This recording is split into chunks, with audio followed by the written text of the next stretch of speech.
tuned in to Mishneh Elyon with Rabbi David Cass and Brandon. Enjoy the episode.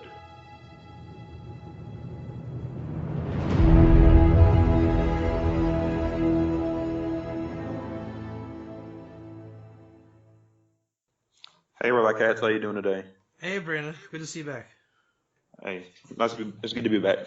All right, yeah, we're back on the saddle. It's been a little while, huh? Oh, So we're starting a new project where you're gonna pick up where Malcolm left off. God willing, Malcolm will be able to continue. His schedule got a little busy, so we're doing the Ramchal. You ready to go? I'm ready.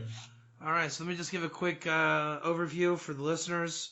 This is the Ramchal, Mishkanei Elyon. What do you call it again in English? I guess the Heavenly Temple. Or how do you call it? I guess the Heavenly Temple. It's about the third temple. The Kabbalistic design and intention and how it's integral to really all of Kabbalah. So you have your book in front of you, I presume. If you can just go ahead and read from where it says the rest of the world. You see that where it says that? In big bold print? Oh, I see it right here. Yeah. The second page you have there is the continuation. I guess go ahead and read the entire piece fairly quickly, and then get ready to go back to the first paragraph, and then I'm going to start and stop you in the Hebrew, and we're going to work out of the Hebrew based on the English. So go ahead and just read at a good pace the rest of the world, that whole chapter, and then we'll go into Hebrew. Go ahead. Around this land are numerous other paths extending from one end of the world to the other. Some inclining to the right, hesed, kindness, and the others to the left, then judgment. These roads were designed to produce many different lands. These are all the countries of the world. They're all under the supervision of great and powerful ministers, the serene angels of the 70 nations. For this, all the other countries in the world should have also been pure like the land of Israel, and this also applies to the ministers appointed over them. However, when humanity became corrupt, everything was thrown into turmoil, and the world was spoiled. Even the ministers were drawn into impurity. This is why all the other countries became impure. Impurity took hold on every level, dividing these lands up among the impure ministers, and for this reason they remained impure. However, this was not when they stood in their proper order in the beginning, nor will it be so when they are set right in the future. Eventually, the other countries will also be pure, though not with the same degree of holiness as in the good land that God has given His eternal to His people Israel. All right, let me see. Understand this well. Understand this well, for I am revealing to you great and awesome secrets that are rooted in the deepest wisdom. Use your intelligence and be resolute in the pursuit of wisdom and understanding in order to know something of the greatness of our God, at least a drop in the ocean. For one who reaches this level of understanding will have attained a good measure of what lies within the power of the human mind to grasp of God's greatness and mystery. And now listen carefully and hear, and I will tell you an awesome, wondrous secret. All right. That's the English. Let's go again. Look for me to start and stop you, okay? All right. And let me get set up here. Yeah. So go real slow. And again, look for my lead. You know, I'm the Hebrew's the main thing. All right. So on my lead, go ahead and start. Around this land are numerous other paths extending from one end of the world to the other. Stop. Usaviv la'aretz hazot nimsau od drachim rabim. All right, ready to open your brain? All right. Let's meditate a little bit and see what this is. Let's jump inside the Hebrew. All right, so your English is saying, around this land are numerous other paths extending from one. Let me just make sure it's accurate. Ready? Go real slow, word by word, and let's see if the texts are accurate. Go ahead, real slow. Wait for it, and then just check with me on each word. Go ahead. Around this land. Saviv la'aretz hazot. are numerous other paths. Nimsa'u od drachim rabim. Stop. That's all. Saviv la'aretz hazot nimsa'u od drachim rabim. All right, now the Saviv la'aretz hazot nimsa'u od drachim rabim. So you got the Holy Land, which is connected to the temple, right? Now, I know you might not be up to speed of what was, but you can just kind of imagine what we're saying is the Holy Temple is up above. It influences on the land, and that's as far as where we've got in a very, very summarized format, right? Yep. So you got the Holy Land, and there are Od Drachim Rabim. So Saviv la'aretz hazot nimsa. So all lands lead to Israel. Agreed? Agreed. All right, continue slowly and check with me. Go. Extending from one end of the world to the other. Holchim meketza ha'olam va'ad ketzu. So really, the entire world's connected by a network that we're unaware of. Would you agree with that?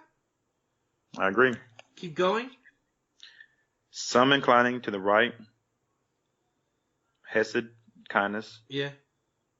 and others to the left, din, Right. judgment. So these to the right and these to the left. Mm-hmm. So literally every direction, and like you said, some are more evil, like left. Some are more generous, kind. That I guess that's how you can explain, the Hollywood cliche, right? So the good and evil fabric of creation. Mm-hmm. Russia is the evil empire and America is the hero. I mean, that might not be like that in reality, but in the image portrayed, you're going to have right and left personifications. Agreed? Agreed. Go ahead. These roads were designed to produce many different lands. Stop. V'drachim ha'ele mizomnim heim l'hodzi mehem artzos rabus.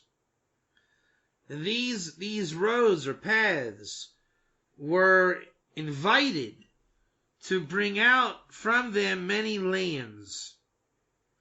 So I guess you could probably say, look at the nervous system of a man. You know that picture from when we were in school? Yeah. With all the veins and stuff? Mm-hmm. I'm thinking that like Europe is a bunch of veins, right? So one nerve ending is Germany, another one is Italy, another one is France, and they're all connected through these little channels. Can you agree with that image? I agree. And you can say by the whole world is like a root of a tree. Like, what do you call it? Like veiny. You know what I mean? Just extensions. And probably fractaled out. Go ahead. These are all the countries of the world. Stop. Medino to Medino ba'olam. Hey, that sounds familiar.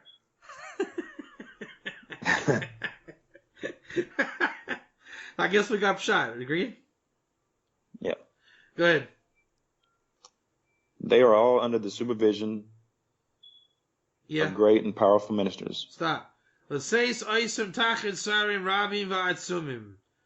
So it comes out that there's a natural civilization and then a natural minister above it. Right?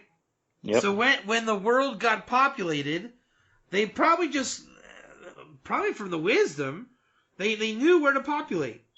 I mean, once upon a time, man had wisdom on these things. They could sense where the arteries were. And, the Shefa was there, because the minister was there. So really, it's not an accident that there's a Germany and an Italy and a France, because the first Frenchman, kind of hypothetically speaking, he would see that this was a good land to make wine, right? He saw the soil, he had wisdom, he said, there's Shefa here. The German, he went there and saw there's Shefa like this here. The Italians went and they saw Shefa. Basically, where everybody saw a real abundance of Shefa, then they sought to settle that area and make it a country. Right? You don't have that problem today because the world's populated. There's already an America. There's already a France. Right? Brandon is never ever going to find France. So your wisdom isn't being called upon to find France. Right? But once upon a time, those people, the settlers, they knew how to identify Shefa. What was a goodly land and not a goodly land. Go ahead. For this reason, all the other countries in the world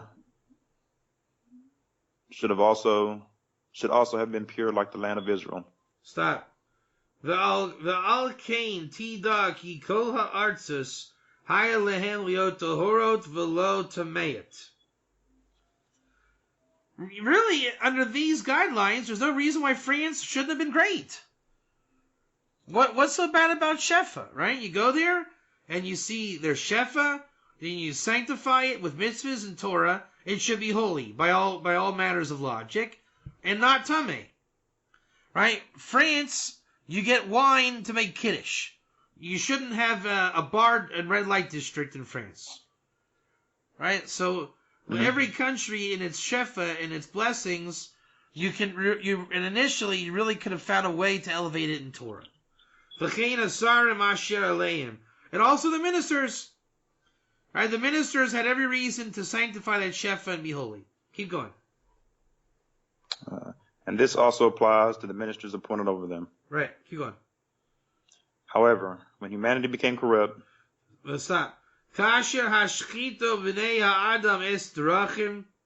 When man became corrupt in his ways. Now look at that. Look what he's saying in Hebrew. When man became corrupt, b'nei ha'adam es darkum. Do you have a way, Brandon? Are you on a derech? Are you on a way? I can barely hear you. Do you have a derech, a way? A way? Yeah. The answer is yeah. Every man has his path he goes on. Yeah.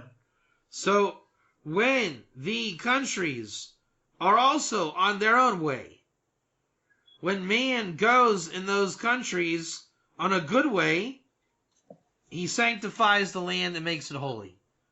When man's ways are corrupt, then the country's ways are corrupt. Right? So let's imagine that you founded France. Can you imagine that? Okay. And you realized very quickly you were going to make wine. Right? Mm-hmm. You have two choices. You can go into the Kiddush making business, or you can go into illicit activities with alcohol. So you are given the goodly land. You either do it to sanctify God or to pervert the way and everything that comes with it, right? Mm-hmm. So man was given the shefa of this world. And only the land of Israel is given the bracha, not that everyone on it is always perfect, but that its ways are not permanently corrupt. Whereas the other nations, like imagine like the, what do they grow? Like opium in Afghanistan or something, right? All that stuff. Mm-hmm. There's so much klippa from the perversion of it, it's very hard to make it holy again. You know? All the different perversions of the land. So go keep going. Everything was thrown into turmoil, and the world was spoiled. Nizbalbulu hadvarim and iskalkel ha'olam. Now you have drug deals going from Afghanistan and drunken deals coming from France. I'm being very general here and ridiculous, but you hear my point. Right? And then every country's shtus became, the norm. Right? I mean, just every perversion that could be found, then that became the modus operandi of business, or how they maintain themselves. Keep going. Let's see. Even the ministers were drawn into impurity. Maybe this is where the Greek and Roman mythology comes from, Yeah. This god slept with that god. It's not gods, it's just the heavenly ministers. But what you do is that the actions of Shemayim are following the actions of man, and that we bring our ministers into the shtusim. So everything got perverted. Go ahead. This is why all the other countries became impure. Right? It ended up being. I'm going to say something really disgusting here, but you hear the point, right? Yeah. I'm making this up. Land A, in order to get a contract with Land B, you sodomize to seal the deal. So imagine that klippa, right? All right. This country does an act of sodomy to clinch the deal. Now, we've all heard stories like Sodom and Gomorrah, right? Mm-hmm. So imagine that were the case, right? We feel superior in land A, and we subordinate all lands to us through this act. Look what you're going to have to do to undo that. Number one, you're conducting affairs like this. And remember, once upon a time, the world may have been conducted like that. Before there was a fear of God on any level. So to undo that, how do you undo such a klipa? It's almost impossible.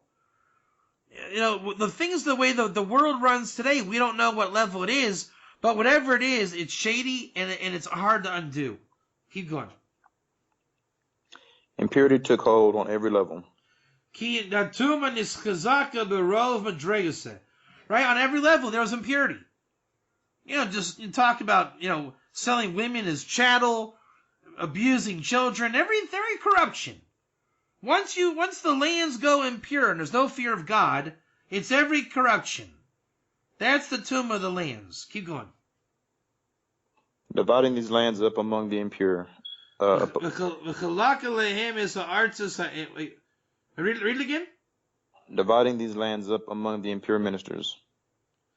Right,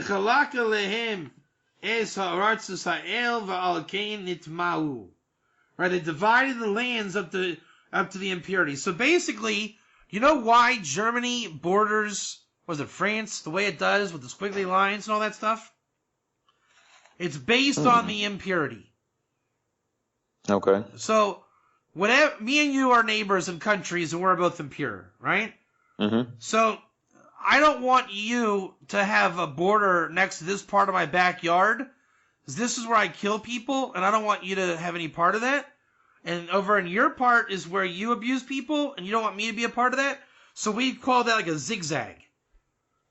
You see what I'm saying? Everyone, and for 100 years later, everyone says, why is there a zigzag? The answer is because I do corrupt things and you do corrupt things, and it's none of your business and it's none of my business. But if the world was not designed on corruption, the borders would be different. Right? So part of the repair of the world is in the borders.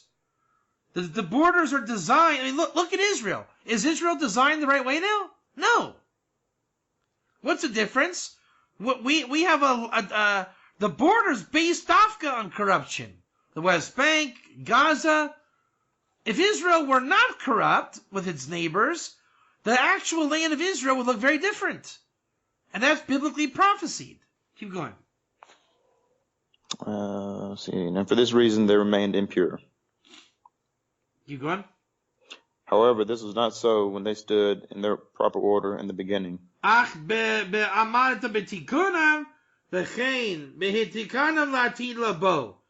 not how, however, they stood fixed in the beginning, and they'll be fixed at the end. Right? So the way the world works, again, what we just said, the world looks different when it's pure, and it looks different when it's impure. Go ahead.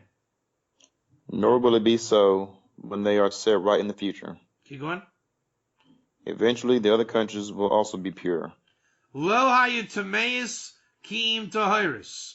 They'll no longer be impure, they will only be pure. Keep going.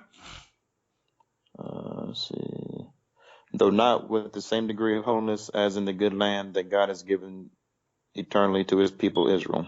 Only lo kedusha, but the holiness will not be as holy as the good land that God gave to his nation Israel forever.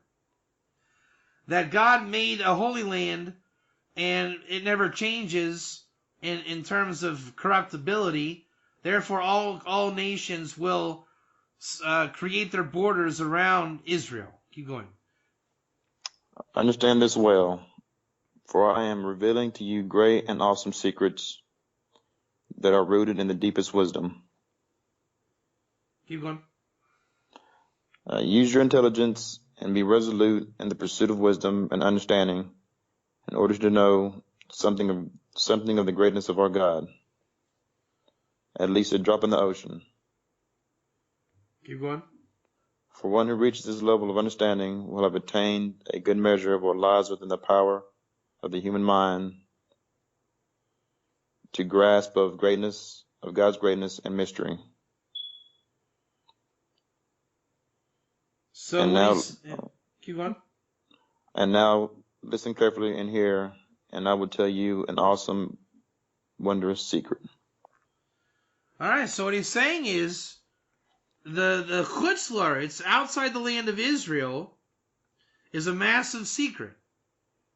So the way I understand it is that Tikkun Olam, we see in the news with Israel and the colonialism, right? Mm-hmm. And we know that man has made colonialism. And that man makes the lands that we live on. So all of the world as we know it on the surface is either a product of impurity or purity. The way that the world is cut up is really how we ingest reality. You and I did a lot of work on English, right?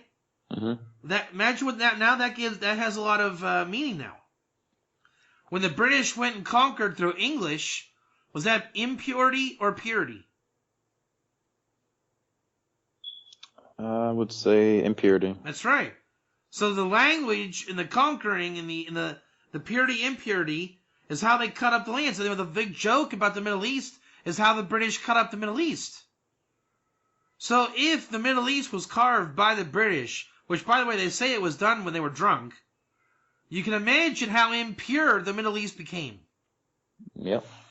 And the sticking point is the radical nature of the impurity of the Middle East is in the borders of Lebanon, Syria, Iraq, Israel, right? So let me ask you a trick question. Ready? When Obama says to return the borders of Israel to 1967, do you realize the deep meaning what he's saying? Let's put Israel in a position of such impurity it'll never be pure. Oh, okay. One of the jobs of Mashiach ben Yosef is to restore the borders of the land of Israel. That's the job given to Jonah. They say Jonah is Mashiach ben Yosef. But now we can understand why that's a metaphor. Look what the metaphor is. Mashiach returns the borders of all of the planet, starting with Israel. It's not about what's yours is yours and what's mine is mine. It has nothing to do with what belongs to the so-called Palestinians or not.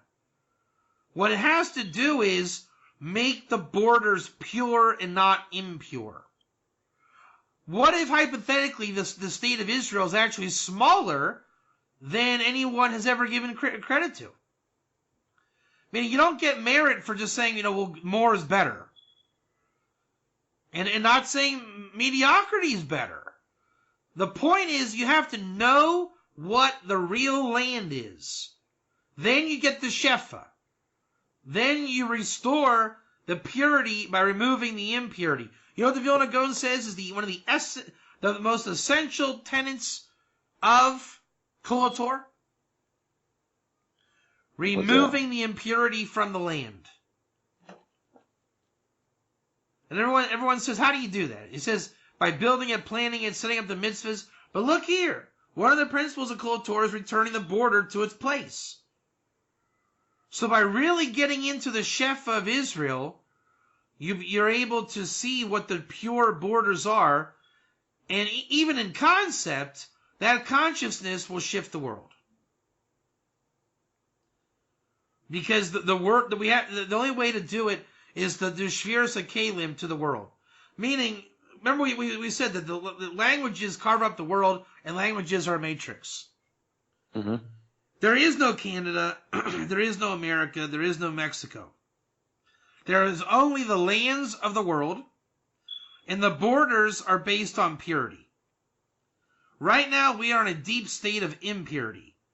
Just by knowing that would allow the world to theoretically become rebuilt or redesigned. So what it does is it gets underneath the matrix. The Messianic days, there will be countries, there will be land, but they will be existentially different than what they are now. Because right now they're designed by Borders of impurity, and that's the remnant of the Tower of Babylon. And what we can look forward to in the time of the repair is restoring the world along these lines. And he's saying it's the deepest wisdom that allows you to connect to those borders, which is a nice way of saying about the arteries, right? Mm-hmm. Understand the shefa of where you are, and you will define the boundary and border of wherever you are. You don't even have to know the border, just know the shefa. If you know the shefa, the borders will come naturally, right? I have an apple tree that grows in my yard.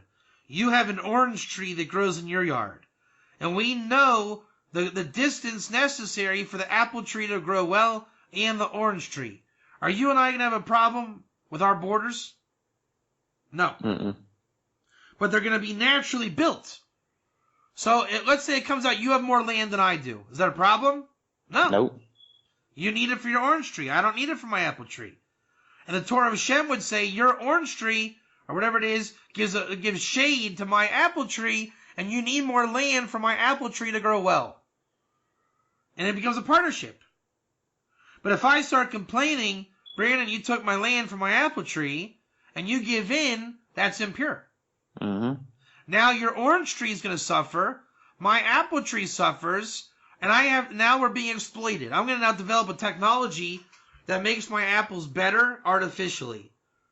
And it's going to come at the exploitation of your orange tree. Your oranges that fall down decompose faster. I'm going to rip you off. I'm going to say, hey man, I'll take those off you half price. You're like, okay, it's fine. So now you are being compromised. I'm going to keep your oranges dodgy. I'm going to buy them off of you wholesale. You think you're making out like a bandit, but really I'm keeping you sick and ill for me to artificially pump up my apple tree. You see? I see it. And now I'm going to pay everybody that has this kind of ratio. I'm going to fractal out. Hey, Bob, I see you got an apple tree next to Phil's orange tree. We'll work out a little deal. Everybody now has sick oranges, and there's fake healthy apples. So you're going to get somebody then that's going to inject, orange stuff into the orange and make it look like it's healthy. Now we're eating dodgy oranges. Mm-hmm. And that requires a part of the apple tree that doesn't, that's the core of the apple. So I'm going to grow more apples just to throw out my apples to give you my core. So that you can fix up your sick oranges. Look at the clip that we just built. There's a whole economy you and I just built. Why can't you just grow a healthy orange tree and I'll grow a healthy apple tree? No, I don't want to have less land than you. Yeah, greediness. That's it. I'll end on this. There's a famous story of a guy who goes fishing. And he catches just enough fish for his family to eat every day. Mm-hmm. And there's a guy watching him do this, and he says, hey, man, you're pretty good at that. And he says, yeah, thanks, and just enough to eat. He says, did you ever think about fishing all day? You can make like 4 times as many fish, and you'll sell it and make a little, little nest egg. He says, all right. He goes out there and he fishes all day. Next thing you know, the guy had money. And he says, well, you should buy a boat. Think what you could do with a boat. And he says, yeah, you're right. Next thing you know, he's got 500 boats. And he's running the armada, but he's really unhappy. And his guy became his business partner, right? Mm-hmm. And he's like, come on, Bob, what's the problem? You are like the man. And he says, you know what, my life sucks. It's horrible.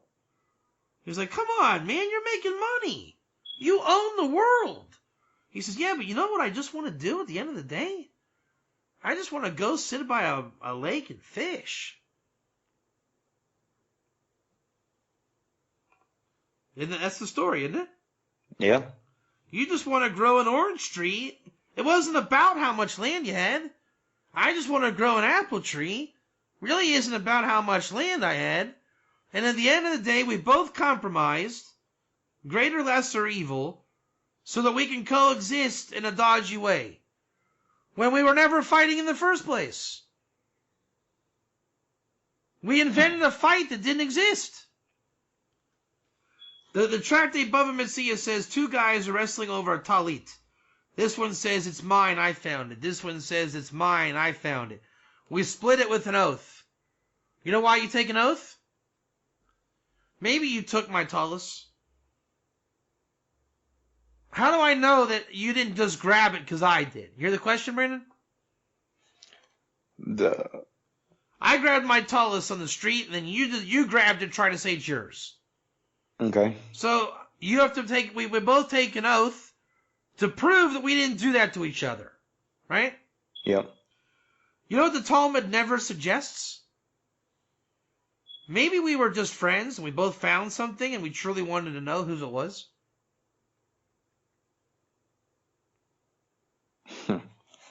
Everything comes down to a lawsuit. What about coexisting for the sake of the truth? Yeah.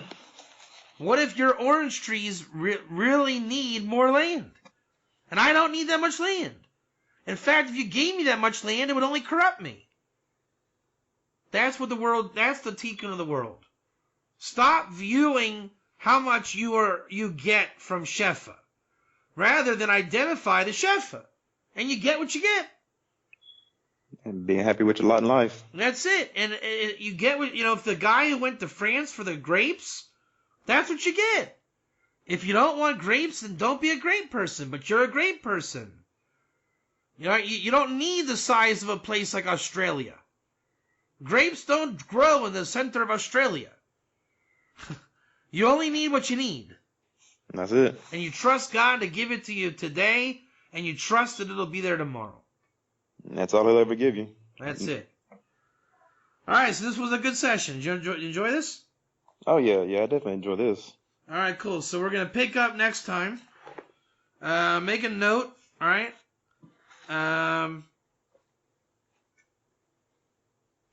Yeah, we're going to do Building the House by Connecting Lights, if you can make a note of that. Okay. Right, it's called Building the House by Connecting the Lights. In my book, it's called Binyan Habayit Al Yedei Chibur Ma'oros. And it's a kind of a long chapter. I wasn't expecting to get through this one today. I can see the book is getting a lot easier. So we'll take a note on that, and that's it. So, Brandon, I'm glad you got to participate, and I look forward to going, as I say in Yeshiva, weiter in Shas and Poskim with you. Further in Torah we go. Oh, and I'm glad you gave me the chance to participate in this. Thanks, man. I'm glad Thank we're you. back on the saddle together, and now we got till I see you in Texas.